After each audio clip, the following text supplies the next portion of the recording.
அன்பான நேயர்களே, எனது இனிய வணக்கங்கள்.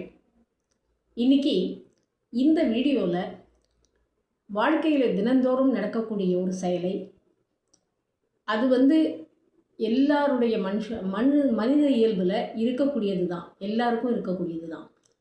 ரெண்டு ஆஸ்பெக்ட், அதாவது ஒன்று நெகட்டிவ், இன்னொன்று பாசிட்டிவ். இந்த ரெண்டு ஆஸ்பெக்டில் மனித குணங்களுக்கு நிறைய எது இருக்கிறது அப்படின்னு நம்ம நினச்சி பார்த்தோம்னாக்க, முதல்ல நம்ம நினச்சி திங்க் பண்ணணும். எப்படின்னாக்க, நம்மளும் ஒரு மனுஷங்க தான். அப்போ நமக்கு எவ்வளவு எண்ணங்கள் மாறி மாறி வருகிறது, அந்த எண்ணங்கள் எப்படி ஓடுகின்றன, அதுக்கு எவ்வளவு முக்கியத்துவம் கொடுக்குறோம், அந்த மாதிரிலாம் நம்ம யோசனை பண்ணணும். அப்படி பண்ணும்பொழுது நம்ம சைடில் உட்காந்து பார்த்தா தான் அடுத்தவங்களோட மனநிலை நமக்கு புரியும். இப்போது சின்ன உதாரணத்துக்கு எடுத்தாக்க, உறவுகள் சொல்கிறோம், நட்புன்னு சொல்கிறோம், அல்லது தெரிந்தவர்கள் என்று சொல்லுகிறோம், தெரியாதவர்களை பல பேரை பார்க்கிறோம். ஆனால் எதிர்பார்ப்பு என்பது அதிகமாக இருப்பது உறவுகளிடம். அடுத்தது, உறவை போல நட்புகளை வளர்ப்பதிலும் அங்கே எதிர்பார்ப்பு இருக்கிறது. அந்த நட்பில் கூட எதிர்பார்ப்பு இருக்கிறது. ஏன்னா நம்ம ஒன்று செஞ்சால் அவங்க ஒன்று செய்ய மாட்டாங்களா, செய்யலைனாக்க அவங்கள ப்ளேம் பண்ணுறது, இந்த மாதிரி ஒரு கேரக்டர்ஸ்லாம் மனித இயல்பில் உண்டு. இந்த நெகட்டிவ் வைப்ஸு என்ன பண்ணுது அப்படின்னு கேட்டாக்க, நம்ம வாழ்க்கையே அழிச்சிடும். சின்ன சின்ன விஷயங்களை இக்னோர் பண்ணிட்டு போகிறது தான் லைஃபு. ஏன் அப்படின்னு கேட்டாக்க, ஏதோ ஒரு சிச்சுவேஷனில், ஒரு டைமில் யாராவது ஒருத்தர் ஒரு சொல்லை சொல்லிவிட்டால் அந்த சொல்லுக்கு அதிகம் முக்கியத்துவம் கொடுக்கக்கூடாது. எப்போ அவங்க யாரையாவது பாராட்டினால் நாமும் சேர்ந்து பாராட்ட பழக வேண்டும். அவர்கள் யாரையாவது குறை சொன்னால் அதை கண்டித்து சரி பண்ண முயற்சிக்க வேண்டும். இந்த ரெண்டையும் விட்டுட்டு நம்ம என்ன பண்ணுறோன்னு கேட்டாக்க, எல்லா பாராட்டுகளும் நமக்கே வேண்டியது, எல்லாமே நமக்குத்தான் உரியது அப்படின்னு நம்ம எடுத்துக்கிறோம். அது தப்பு. இப்போது ஒரு சின்ன ஒரு உதாரணம் சொல்லணும் அப்படின்னு சொன்னாக்க, ஒரு ஃபேமிலி அப்படின்னு எடுத்தாக்க நிறைய பேர் இருப்பாங்க. சித்தப்பா, பெரியப்பா, மாமா, அத்தை, அப்படி நிறைய உறவுகள் இருக்கும்.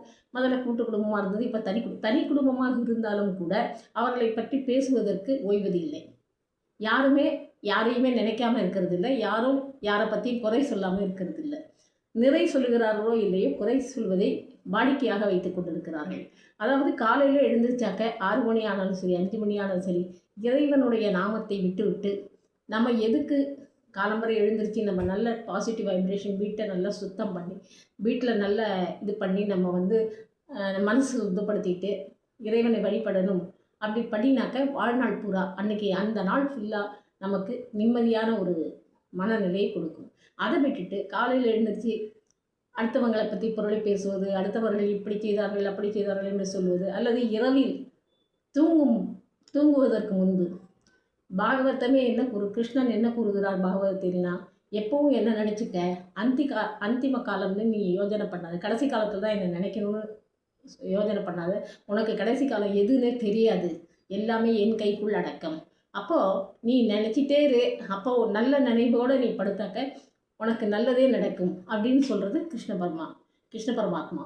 அப்போது நம்ம என்ன பண்ணணும், ராத்திரி படுத்துக்குவதற்கு முன்னாடி இறைவனுடைய நாமத்தை சொல்லி, அவருக்காக ஏதாவது ஒரு ஸ்லோகங்களையோ எதையாவது ஒரு குருகள் பற்றியோ நினச்சி நம்ம தாய் தந்தையை வழிபட்டு படுத்து கொண்டோமே ஆனால் நன்றாக தூக்கம் வரும், நிம்மதியான தூக்கம் வரும். அதாவது தூக்கத்தில் கூட 2 இருக்குங்க. தூக்கம் வருது, ஒரு ஏதாவது டெஃபிஷியன்சி இருந்தாலும், உடம்புல டயர்ட்னஸ் இருந்தாலும் தூக்கம் வரும். இன்னொன்று அசந்து தூங்குவதற்கு 2 இருக்குது. வேலை செஞ்சாதான் அப்படின்னு கிடையாது, மைண்டை ஃப்ரெஷ்ஷாக வச்சா கூட நல்ல தூக்கம் வரும். அதாவது அந்த நேரத்தில் நமக்கு தூக்கம் வரும் பொழுது அந்த இது கதையிலே என்ன சொல்கிறாங்கன்னு கேட்டாக்க, நம்மளோட ஆலிங்கனம், அதாவது நம்ம கட்டி தழுவிக்கொண்டு கிருஷ்ணன் அவ்வளோ ஆறுதலாக நம்மளோடு சேர்ந்து இருப்பதால் அந்த தூக்கம் நிம்மதியான தூக்கத்தை கொடுக்கும். இது எப்படி நம்ம நம்புறது அப்படின்னு கேட்டாக்க, இது என்னுடைய அனுபவபூர்வமாக நான் நம்புகிறேன். இதை எக்ஸ்பிரஸ் பண்ணி உங்களை நம்ப வைக்க முடியாது. ஏன்னா கண்டவர் விண்டவர் கண்டிலர், அவங்க அனுபவத்தில் தான் வரணும். ஸோ இப்படிப்பட்ட ஒரு சின்ன சின்ன விஷயங்கள்ல எவ்வளவோ நிறைய நல்ல விஷயங்கள் இருக்கும் பொழுது நம்ம வேறு விஷயங்களை தேடி போவது மிக முட்டாள்தனமான ஒன்று என்பது என்னுடைய கருத்து. இத் நல்ல நிறைய ஸ்பீச் வருது, மோட்டிவேஷனல் ஸ்பீச் வருது, பாகவதம், சப்தாகம், இப்படி நிறைய பஜனை, எத்தனையோ பாடல்கள் ராமரை பற்றி, ஹனுமாரை பற்றி, கிருஷ்ண விட்டலை பற்றி இப்படி பாடல்கள்லாம் வருகிறது. அந்த வைப்ஸ் வந்து நல்லா மனசுக்கு, வீட்டுக்கு நல்ல ஒரு சந்தோஷத்தை கொடுக்கக்கூடியது. அதை போடுங்க, அதை கேளுங்க. அது கேட்டு கேட்டு பழகினீங்கன்னா, காலையில் அதை கேட்டிங்கன்னா அதே உங்களுக்கு மனசில் திருப்பி திருப்பி ரிவைண்ட் ஆகிட்டே இருக்கும். அப்போ நம்மளோட மைண்டு வந்து டைவர்ஷன் ஆகாது. மைண்டு வந்து மற்றவங்களை பற்றி பேச முடியாது. ஸோ அந்த டைவர்ஷன் தான் நமக்கு இப்போது இம்பார்ட்டண்ட். ஒரு வயதுக்கு மேலே, ஒரு சின்ன வயது அப்படின்னு நம்ம சொன்னோம்னாக்க, குழந்தைகள் பருவம், அது வந்து தெரியாத பருவம், ஒன்றுமே விவரம் தெரியாதுங்கிறோம். இப்போ இருக்கிற குழந்தைங்களுக்கு நிறைய விவரங்கள் தெரியுது. ஆனாலும் கூட எந்த விவரம் தெரிய வேண்டுமோ அது இல்லை. அதே மாதிரி மிடில் இளமை பருவத்துக்கு அடுத்தது பருவ காலத்தில் குழந்தைகளுடைய மனசு அலைப்பாஞ்சிட்டே இருக்குது. அவங்களுக்கும் சரியாக இருக்கிறது இல்லை. அவங்க வந்து எந்த ஒரு முடிவையும் சரியாக எடுப்பதில்லை. எது வேண்டுமானாலும் பிடிவாதம், அடம், கோபம், இந்த இதனால என்ன ஆகுது, தற்கொலை வரையும் போயிடுறாங்க. இதெல்லாம் நம்ம நினச்சி பார்க்கும்பொழுது எங்கே தவறு நடக்கிறது,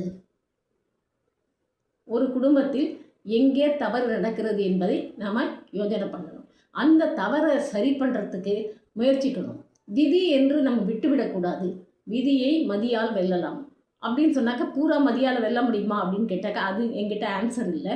ஆனால் இறைவனுடைய வழிபாட்டை நம்ம செய்யும் பொழுது கண்டிப்பாக அவருடைய கிருஷ்ணத்தை சரண்டர் ஆகிட்டோம்னாக்க அவர் வந்து பார்த்துப்பார், கண்டிப்பாக பார்த்துப்பார். இது என்னுடைய ஆணித்தனமான நம்பிக்கை.